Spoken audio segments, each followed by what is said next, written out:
Engineer محمد علی مرزا اگر وہ بھی میری آواز سن رہے ہیں یا جو لوگ ان کے قریب ہیں، ان کو علماء اہل سنت نے جواب دیے بھی ہیں اور یہ بھی کہا ہے کہ سامنے آئیں۔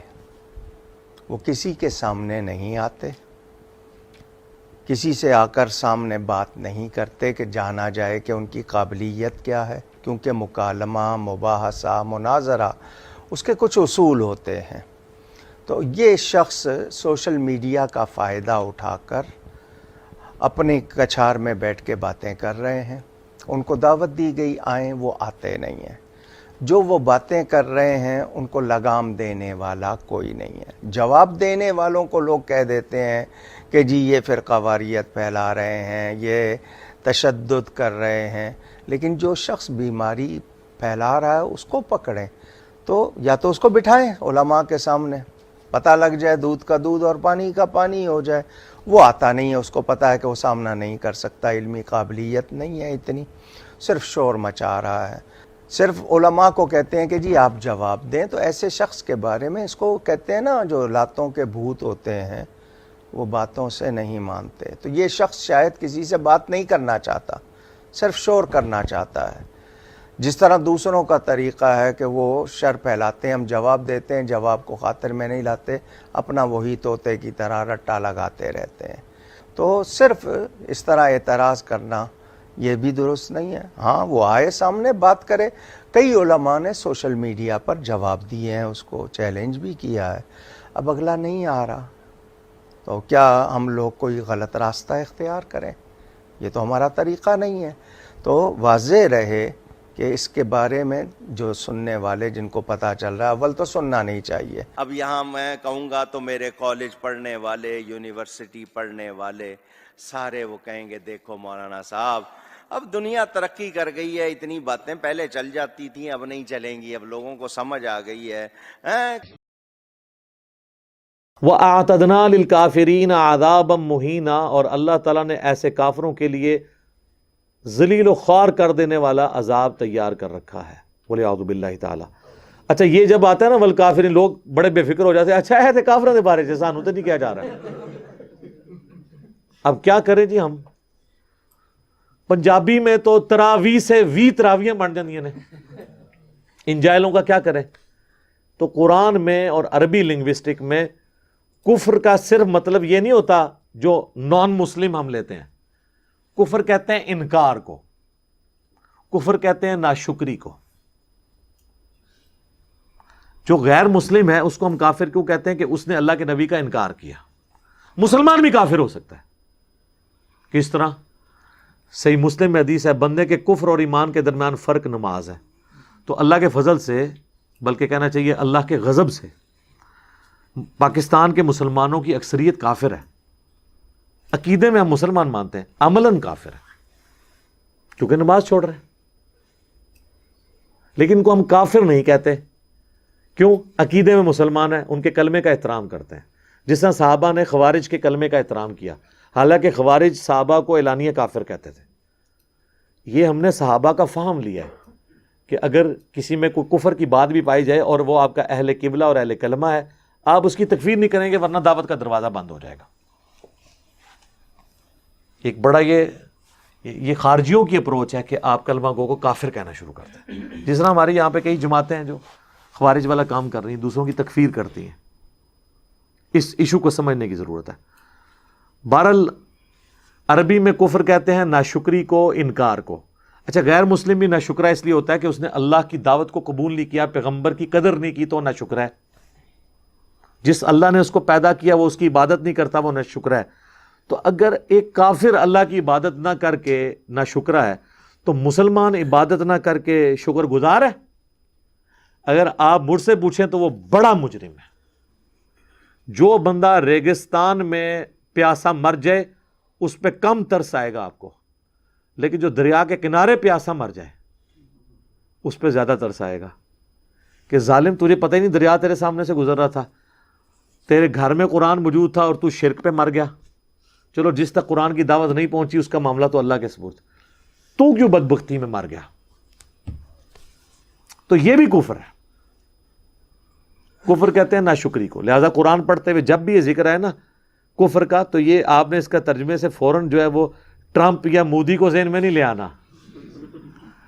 اس میں حافظہ اللہ, آیت اللہ, مدہ ذلہ, دامت برکاتہم عالیہ بھی آ رہے ہوں گے, ڈپینڈنگ اپان دا سچویشن. ظاہر ہے جی, ایک بندہ کہتا ہے جی میں عالم دین ہوں, اور آپ اسے کہتے ہیں قرآن میں یہ لکھا ہے, اور وہ کہتا ہے جی جاؤ پہلے ڈگری لے کے آؤ, میں نہیں مانتا تمہاری بات, آپ کے بخاری میں یہ لکھا ہے, آپ کے نہیں مان.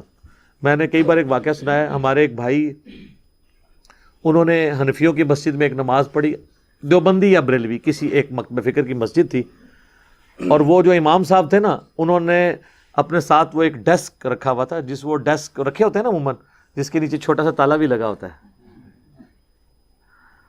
اور اس پہ وہ رکھ کے بچوں کو پڑھاتے ہیں. تو اس ڈیسک کے اوپر انہوں نے مسلم شریف رکھی ہوئی تھی. اچھا مقتدی تو کتنے روب کھا رہے ہوں گے کہ صحیح مسلم پڑھی ہوئی ہے. تو وہ نماز پڑھ کے جب فارغ ہوئے نا, تو انہوں نے امام صاحب سے کہا کہ میں نے آپ سے ایک سوال کرنا ہے کہ ابھی بھی آپ نے جو ہمیں نماز پڑھائی ہے نا وہ اس طریقے کے مطابق نہیں ہے جو آپ کے ڈیسک پہ کتاب رکھی ہے اس کے اندر لکھا ہوا ہے. ہائے ہائے ہائے, چھکا ہے کہ نہیں؟ کتنا بڑا چھکا ہے کہ جو کتاب اس نے ادب کے ساتھ سامنے رکھی ہوئی ہے اس کتاب کے پاس کھڑے ہو کے وہ نماز پڑھی ہے جو اس طریقے سے ہٹ کے ہے جو اس کتاب کے اندر ہے. اب اس کا جواب تو یہ ہونا چاہیے کہ بیٹا بتائیں مجھے کہاں میں نے غلطی کی ہے, اور ایڈے ہی سادے ہو تسی, وہ سر وہ فزکس اور میتھ دا پروفیسر ہوندا ہے جڑا کہندا بیٹا دسو غلطی کتنے ہوئی ہے میں ہنے توبہ کرنا, اور تانوں اینڈ تے بولے گا تھینک یو, اے بولے گا پھینک دیو. پھر کہتے ہیں عزت نہیں لوگ کرتے. عزت کیوں کریں؟ عزت کیسے کریں؟ آپ کی عزت کرواتے ہیں آپ کی حرکتیں ہیں عزت کروانے والی. تو وہ کہتے ہیں جب میں نے اس سے کہا نا کہ یہ جو مسلم شریف رکھی ہے تم نے, ابھی جو نماز پڑھائی ہے وہ یہ ڈیسک والی کتاب جو تمہاری اپنی کتاب ہے اس میں نہیں لکھا. اس کا تو جواب ہونا چاہیے تھا کھولتے 10 منو, یہی ہونا چاہیے تھا نا. وہ کہتا ہے اس نے جواب نہیں دیا, وہ غصے سے کھڑا ہوا اور اپنے نیچے سے یوں مسلح کھینچا اور کہا آپ کو علماء سے بات کرنے کی تمیز نہیں ہے. ہائے ہائے ہائے, ہر ٹائم ایک سرٹیفکیٹ ہے کہ آپ کو علماء سے بات کرنے کی تمیز نہیں ہے. چلیں تمیز اس کو نہیں ہے, آپ کو جواب دینے کی تمیز ہے.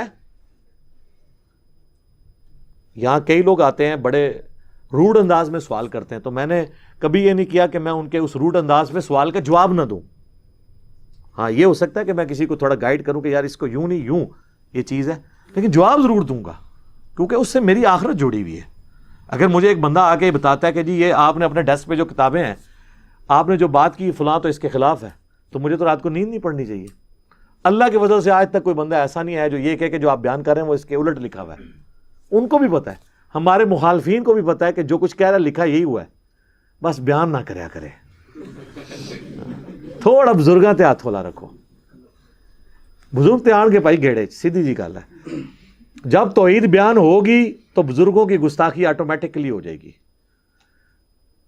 آٹا گننا ہلنا تے پوے گا. ہاں یہ آٹومیٹک, یہ چیزیں جڑی ہوئی ہیں اور یہ نیچرل ہے یہ چیز. اب دیکھیں اللہ نے توحید بیان کی ہے نا, تو سورہ المائدہ کی آیت نمبر 17 میں آیا ہے, اللہ تعالیٰ فرماتا ہے وہ لوگ کفر کر رہے ہیں جو عیسیٰ ابن مریم کو اللہ کلیم کر رہے ہیں, اور اللہ تعالیٰ فرما رہا ہے کہ کوئی اللہ کا کیا بگاڑ لے گا کہ اگر اللہ عیسیٰ ابن مریم کو, ان کی ماں کو اور جتنے زمین میں آباد ہیں ان سب کو موت دے دے, اللہ کا کوئی کیا بگاڑ سکتا ہے؟ تو مجھے بتائیں حضرت عیسیٰ کا کیا قصور تھا؟ عقیدہ بد عقیدگی تو عیسائیوں کی تھی, لیکن اللہ نے کہا بات میں کھول کے بیان کروں گا کہ عیسیٰ کو اگر میں موت دے سکتا ہوں تو وہ رب نہیں ہے, رب میں ہی ہوں.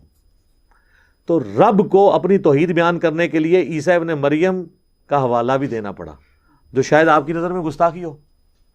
اور یہ ہمارے نبی علیہ السلام کے لیے بھی آیا, قل ارأیتم ان اہلکنی اللہ ومن معی, نبی تم فرما دو کہ بالفرض اگر اللہ مجھے ہلاک کر دے اور میرے ساتھیوں کو بھی ہلاک کر دے تو تم کس اکڑ میں ہو کہ اللہ تعالیٰ کے مقابلے میں تمہیں کون اللہ کے عذاب سے بچا سکتا ہے؟ کہ اگر ہم نافرمانی کریں تو ہمیں تو خود ڈر لگتا ہے. قل انی اخاف ان عصیت ربی عذاب یوم عظیم, یہ آیت 3 دفعہ آئی ہے سورۃ الانعام میں, سورہ زمر میں اور سورہ یونس میں. اے نبی تم فرماؤ کہ مجھے بھی اس بات کا ڈر ہے کہ اگر میں نے بھی اپنے رب کی نافرمانی کی, اور یہ سمجھانے کے لیے بالفرض, تو بڑے دن کا عذاب مجھے بھی آ پکڑے گا. آپ یہ بیان کر کے دیکھیں، یہ آپ کسی مفتی کسی عالم کے بارے میں نہیں کہہ سکتے کہ یہ جو مولوی تقریر کر رہا ہے نا، اگر اس نے بھی اللہ کی نافرمانی کی نا تو اس کو بھی عذاب ہوگا. یہ کوئی بات ہی نہیں اپنے بارے میں کرنے دے گا. اتنے وہ کہتے ہیں کس طرح کر سکتے ہیں تے پہنچے انہیں تے لے کے جانا ہے نال سانو. تو نال لے کے جا رہے ہوں گے تو میں بھی پیچھے ہی تکا مار رہا ہوں گا. جنت ہی نہیں لے کے جا رہے ہوں گے. تو اللہ تعالیٰ ان کے شر سے بچائے. صحیح بخاری میں حدیث ہے کہ جس کے دل میں رائی کے، بخاری مسلم دونوں میں، رائی کے دانے کے برابر بھی تکبر ہوا، وہ جنت میں نہیں جائے گا. صحیح مسلم میں ذرا یہ ڈیٹیل ہے حدیث. تو ایک صحابی نے عرض کی، مسلم شریف کے الفاظ ہیں کہ بعض اوقات انسان کی خواہش ہوتی ہے کہ اس کے کپڑے اچھے ہوں، اس کا لباس، جوتیاں اچھی ہوں. کیا یہ تکبر ہے؟ اللہ کے نبی علیہ السلام. تو آپ صلی اللہ علیہ وآلہ وسلم نے فرمایا یہ تکبر نہیں ہے. تکبر یہ ہے کہ تم حق بات سے اناد کرو، یعنی پتہ چل جائے یہ صحیح ہے لیکن اسے قبول کرنے کے لیے تیار نہ ہو. یہ ہے تکبر. اور دوسروں کو حقیر جانو. ایک بندہ مہنگا لباس پہنتا ہے، شوق سے پہنے، لیکن اس کی بنیاد پہ کسی کم تر لباس والے کی تحقیر نہیں کر سکتا، اس پہ اپنا روب نہیں ڈال سکتا. مسجد میں آئے گا تو وہ ایک پھٹے پرانے کپڑوں والا اگر اس کے ساتھ کھڑا ہے تو اس نے اپنی صف میں جگہ بھی نہیں بدلنی. یہ اس کے دل میں خیال نہ آئے. اس کو غریب بھی اللہ نے بنایا، تجھے امیر بھی اللہ نے بنایا، اس میں تیرا کون سا کمال ہے؟ تجھے دے کے آزما لیا، اس سے لے کے آزما لیا. وہ تو کامیاب ہو گیا کہ آ کے کھڑا ہو گیا، اور تجھے دے کے آزمایا، تو ناکام ہو گیا. تو نفرت کرتا ہے، اور اکثر تو مالدار لوگ مسجد میں آ کے نماز ہی نہیں پڑھتے. تو ناکام ہو گیا. تو نبی علیہ السلام نے فرمایا کہ یہ تکبر نہیں، بلکہ تکبر یہ ہے کہ تم حق بات سے اناد کرو، یعنی حق بات کو ٹھکرا دو اور دوسروں کو حقیر جانو. اور اس میں یہ بھی الفاظ ہیں کہ اللہ بھی خوبصورت ہے اور خوبصورتی کو پسند فرماتا ہے. تکبر یہ نہیں کہ تم اچھا لباس پہنو یا اچھے دکھو، بلکہ تکبر یہ ہے کہ تم حق بات سے اناد کرو، نفرت کرو، چھوڑ دو اسے. چاہے یہ کہہ کے ہی چھوڑ دو کہ بزرگوں کو نہیں تھا پتا کہ قرآن بخاری مسلم میں کیا لکھا ہوا ہے، اور بزرگوں نے چھٹ تنوں پتا لگ گیا نا، تو عمل کر. تیرے ماں باپ اگر قادیانی ہوتے تو نے یہ جواب دینا تھا کہ میرے ماں باپ کو نہیں پتا چلا کہ ختم نبوت کیا ہے. یہ تو نے علمی روش اختیار کرنی تھی، جی علمی کرنی تھی. تو پھر بریلوی دیوبندی اہل حدیث شیعہ بھی تو یہی کچھ سوچے نا. قادیانیوں کی مثال سے فوراً سمجھ آ جاتا ہے، لیکن باقیوں کی بات کریں وہ فوراً کانپتے ہیں. نہیں جی، اتنے بڑے بڑے علماء پاگل تھے، اور اس طرح کہہ کے وہ جان چھڑاتے. تو یہ حق بات سے اناد کرتے ہیں، یہ ہے متکبرین. اللہم لا تجعلنا منہم، آمین.